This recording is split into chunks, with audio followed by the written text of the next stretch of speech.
नमस्कार सभी को। तो आज का जो हमारा विषय है वो जूझ पाठ है, जिसको आनंद यादव जी ने लिखा है। तो जो जूझ है, इस शब्द का अर्थ होता है संघर्ष करना। और आपको पता ही है कि जो जीवन है वो एक तरह से संघर्ष ही है। बिना संघर्ष के हमें कहीं भी सफलता मिलने वाली नहीं है। तो इस कहानी का जो लेखक है वो स्वयं उन्होंने अपने जीवन की जो संघर्ष गाथा है उसको यहाँ बताया है। और बचपन से लेके आज तक जो उन्होंने संघर्ष किए, खासकर पढ़ाई लिखाई पूरी करने के लिए, वहां से किस तरह से वो एक लेखक बने, वो सारा सफर उन्होंने इस पाठ में दिखाया है। तो जो लेखक है उनके बारे में थोड़ा सा जान लीजिए। आनंद यादव जी इनका नाम है। इनका जन्म सन 1935 में महाराष्ट्र के कोल्हापुर में हुआ था। और इनका जो पूरा नाम है वो आनंद रतन यादव, ये इनका नाम है। इन्होंने मराठी और संस्कृत साहित्य में स्नातकोत्तर की डिग्री प्राप्त की, यानी कि पोस्ट ग्रेजुएशन इन्होंने की। ये बहुत समय तक पुणे विश्वविद्यालय में मराठी विभाग में कार्यरत रहे। मराठी का जो डिपार्टमेंट था वहां इन्होंने जॉब की एक तरह से। और लगभग 25 किताबें इनकी प्रकाशित हो चुकी हैं, जिसमें उपन्यास भी हैं, कविताएं भी हैं। इनकी नटरंग पुस्तक बहुत चर्चित रही। जूझ उपन्यास पर इन्हें सन 1990 में साहित्य अकादमी पुरस्कार से सम्मानित किया गया। तो जूझ जो इनका उपन्यास था वो काफी प्रसिद्ध था, और इसी उपन्यास पर इनको 1990 में साहित्य अकादमी पुरस्कार दिया गया।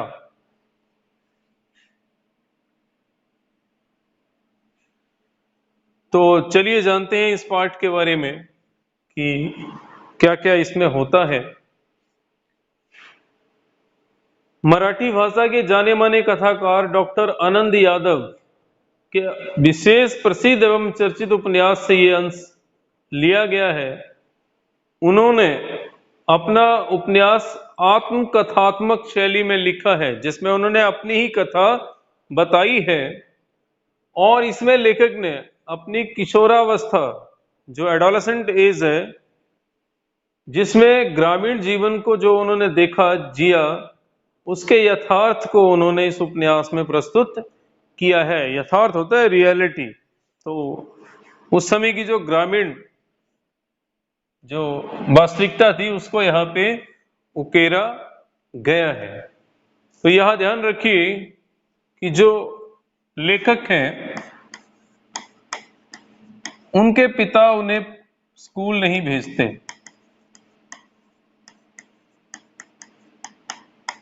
कारण क्या है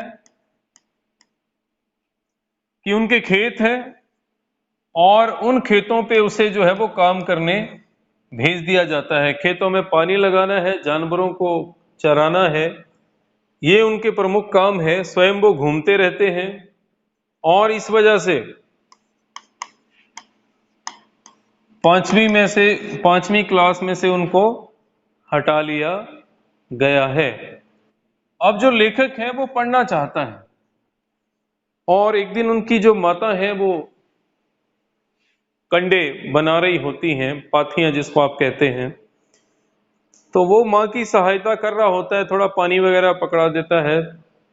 तो उस समय उसको लगता है कि उचित मौका है। वो माँ से बातचीत करता है कि माँ, आप पिताजी से बात करो ना पढ़ाई के लिए। तो माँ उसको बताती है कि अपने पिता के बारे में तू जानता ही है, वो कितना खराब है, मारपीट करेगा अगर ऐसी हम बात करेंगे।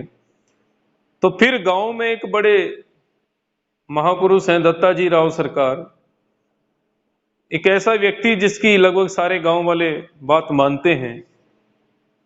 तो लेखक बड़ा ही योजनाबद्ध तरीके से पहले मां को तैयार करता है कि आप दत्ताजी राव सरकार से बात कीजिए, और फिर वो पिताजी को कहेंगे तो पिताजी उनकी बात नहीं टालेंगे। मां मान जाती है। दोनों दत्ताजी राव सरकार के पास जाते हैं, उनको सारी बात बताते हैं। तो दत्ताजी राव सरकार कहते हैं कि आप वो जब भी आएगा उसको मेरे पास भेजना और धीरे से बाद में तू भी आ जाना, लेखक को कहते हैं। और जो भी मैं तुझसे पूछूंगा वहां पे बिना डरे बताना। तो जैसे ही उसके पिताजी घर वापिस आते हैं तो माँ जो है वो उनको बताती है कि आपको दत्ताजी राव सरकार याद कर रहे थे। तो उनका बुलावा आता देख वो फटाफट वहां पहुंच जाता है और पीछे से जो बेटा है वो भी खाने के बहाने की खाने का समय हो गया, खाना खा लीजिए बोल के वहां पहुंच जाता है। दत्ताजी राव सरकार फिर उस बच्चे को पूछते हैं कि भाई बता कौन सी क्लास में पढ़ता है, पढ़ाई कैसी चल रही है। तो वो बच्चा बता देता है कि वो तो स्कूल ही नहीं जाता। फिर बात चलती है क्यों नहीं जाता, तो वो बताता है कि पिताजी मना करते हैं, खेत में काम है, पानी लगाना होता है, जानवर चराने होते हैं। फिर वो उसके पिता को पूछते हैं तो वो और कई सारी बातें बताता है कि ये पढ़ता नहीं है, फिल्म देखने चला जाता है, जरूरत से ज्यादा पैसे खर्च करता है, तो चोरी करता है। तो ऐसे में बेटा भी कई सारी पोल जो है पोलें अपने पिता की खोलता है। अंततः ये निर्णय लिया जाता है कि जो आनंद यादव है वो स्कूल जाएगा और उसको दाखिला दिलवाया जाएगा। अगर ऐसा उसका पिता नहीं करता है तो दत्ताजी राव सरकार कहते हैं कि मैं उसका खर्चा उठाऊंगा, मैं इसे स्कूल भेजूंगा। तो ये यहाँ पे बता ही दिया, 5वीं में उसकी पढ़ाई जो है वो छुड़वा दी गई थी। कारण खेतों में पानी डालना और जानवरों को चराना था। बच्चा खेत में काम करता था और वो खुद पूरे गांव में घूमता रहता था। लेखक मां के समीप था तो सारी बात उसने की, बताया, पढ़ने की इच्छा जाहिर की। गांव के जो प्रतिष्ठित व्यक्ति था दत्ताजी राव सरकार, उनका सहारा उन्होंने लिया। तो ये पहला संघर्ष था। कई लोग होते हैं स्कूल जाते हैं पर उनको अच्छा नहीं लगता, पढ़ाई अच्छी नहीं लगती। पर ये जो पढ़ाई है, स्कूल है, इसका मूल्य जानना है तो उन लोगों से पूछिए जो जाना तो चाहते हैं लेकिन कई कारण हैं ऐसे जिनकी वजह से वो जा नहीं पाते। तो दो दत्ताजी राव सरकार थे, उन्होंने उसके पिता को खूब डांट फटकार लगाई और कहा कि इसे स्कूल भेजो। जब घर गए खाना खा रहे थे तो बेटा मन ही मन खुश था, लेकिन पिताजी उसे खूब डांट रहे थे। और फिर उन्होंने कुछ शर्तें रखी कि ठीक है तू स्कूल जाएगा लेकिन कुछ कंडीशंस रहेंगी जिनको तुझे पूरा करना है। अब वो कंडीशन क्या थी कि जैसे तू सुबह पहले खेत में जाएगा, वहां काम करेगा, फिर वहां से तू स्कूल जाएगा। उसके बाद जब स्कूल से आएगा तो घर में बैग रख के फिर सीधा खेत में पहुंचेगा। और जब खेत में ज्यादा काम होगा तब तो स्कूल नहीं जाएगा। तो लेखक का जो असल उद्देश्य था उसको तो जैसे तैसे स्कूल जाना था, उसे तो अपनी पढ़ाई कंटिन्यू करनी थी। तो उसने सारी शर्तें मान ली, बोलते ठीक है कोई दिक्कत नहीं है। तो इस तरह से दोबारा से उसका जो स्कूल है वो शुरू हुआ। अब बड़ा खुश होके वो स्कूल जाता है और ये पहला संघर्ष था उसका, स्कूल जाने की अनुमति लेना। दूसरा संघर्ष उसका स्कूल में शुरू होता है। उस समय गरीबी होती थी तो उस तरह की धोती गमछा लपेट के स्कूल पहुंच जाते थे। धोती पहनी हुई है, कुछ नहीं, ऐसे गमछा लपेटा हुआ है सिर पे। तो कक्षा में कुछ जो शरारती बच्चे थे वो कोई उसका गमछा छीन लेता है, कोई उसकी धोती खींचता है। ये एक चौहान का लड़का जो सबसे शरारती था, उसने उसका गमछा छीन लिया और लास्ट में मास्टर के टेबल पे रख दिया। अचानक से मास्टर जी आ गए, उन्होंने पूछा गमछा किसका है, तो उसने बताया, तो उससे पिटाई हुई। उनके जो कक्षा अध्यापक थे उनका नाम मंत्री था, वो गणित पढ़ाते थे, काफी सख्त थे। तो लेखक का जो पहले दिन का अनुभव था वो काफी खराब था। किसी ने गमछा खींचा, किसी ने धोती खींची, मास्टर से भी डांट पड़ी। तो थोड़ा सा उदास हो गया वो। आज उस लगा नहीं, वैसे तो वो स्कूल जाना चाहता था, लेकिन अब उसे लगा कि नहीं, खेती ठीक है इससे तो। स्कूल में उसे कुछ लड़के तंग करते, वह उनसे डरकर स्कूल से भागा नहीं। अब ये दूसरा जो संघर्ष है लेखक का, वो स्कूल में शुरू हुआ, जहां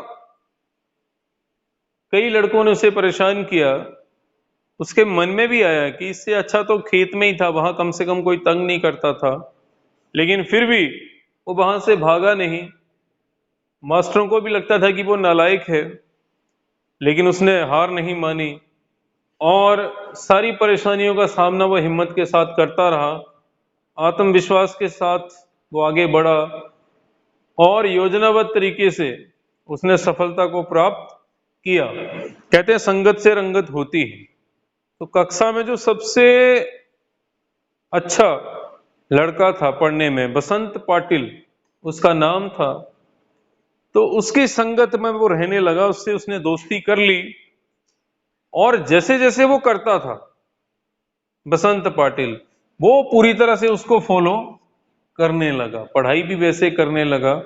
और धीरे धीरे एक दिन ऐसा भी आया कि वो बसंत पाटिल के बराबर ही इंटेलिजेंट हो गया, उसके जैसा ही वो पढ़ाई लिखाई करने लगा। और पाठशाला में भी, अध्यापकों की नजर में भी और कक्षा में भी उसका एक नाम हो गया। मराठी के एक अध्यापक थे सौंदलगेकर, इनका उसकी जिंदगी में बड़ा महत्वपूर्ण योगदान है। ये मराठी भाषा पढ़ाते थे और उसमें कविता बोलना, गाना इनको बड़ा अच्छा लगता था। ये कविताएं गाते गाते बीच में कोई अंग्रेजी का कोई पोइट है उसकी कविता सुनाना, खुद की लिखी हुई कविताएं भी सुनाना, लेखकों के साथ उनकी जो बैठ के मुलाकातें होती थी वो सारी घटनाएं बच्चों को सुनाना। तो इससे क्या हुआ, जो आनंद यादव था उसका इंटरेस्ट जागा और वो भी कविताएं लिखने लगा। पहले वो कविताएं बोलता था, फिर वो अब लिखने भी लगा। तो ये सारा जो है वो सौंदलगेकर जी के प्रोत्साहन से हुआ। वो उससे कविताएं गवाते थे।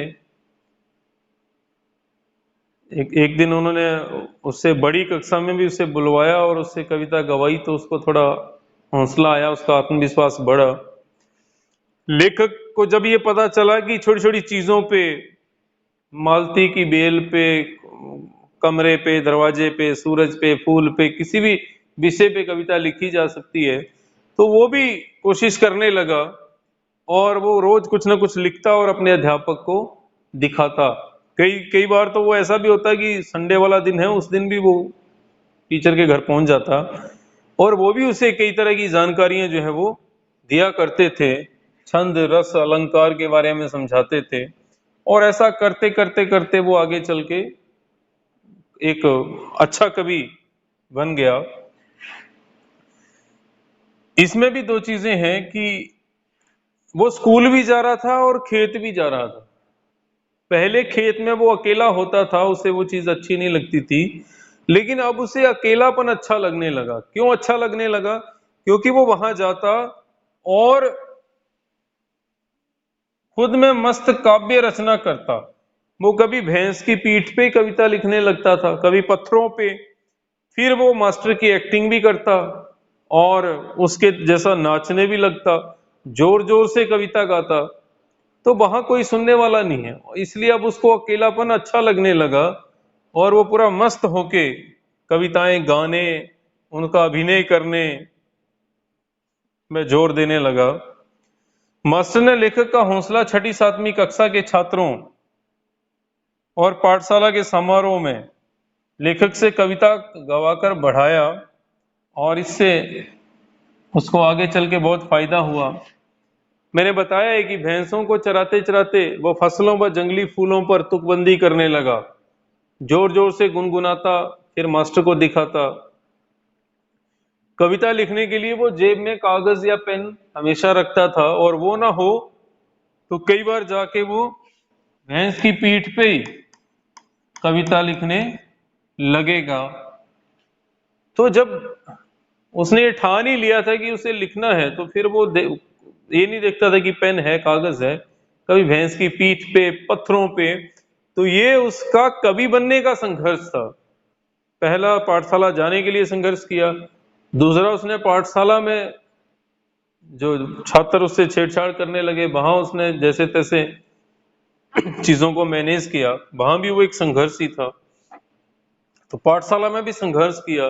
तीसरा कविता सीखने में, छोटे छोटे कागजों के टुकड़े भैंस की पीठ पे लिखना, पत्थरों पे लिखना, फिर उसे याद करना, मास्टर जी को दिखाना।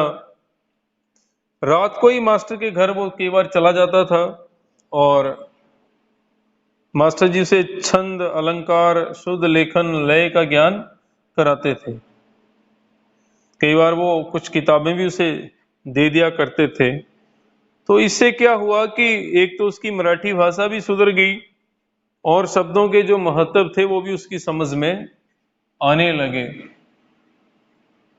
तो उसका एक नाम आनंदा भी है। आनंदा ने मास्टर सौंदलगेकर से प्रभावित होकर कविता में रुचि लेना प्रारंभ किया, खुद भी कविताएं लिखना और गाना शुरू किया। और सौंदलगेकर ने उसे काव्य रचना में लय और ताल का, अलंकार का, गति का ज्ञान कराया।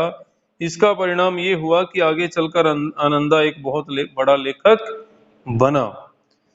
तो ये एक तरह से जो जूझ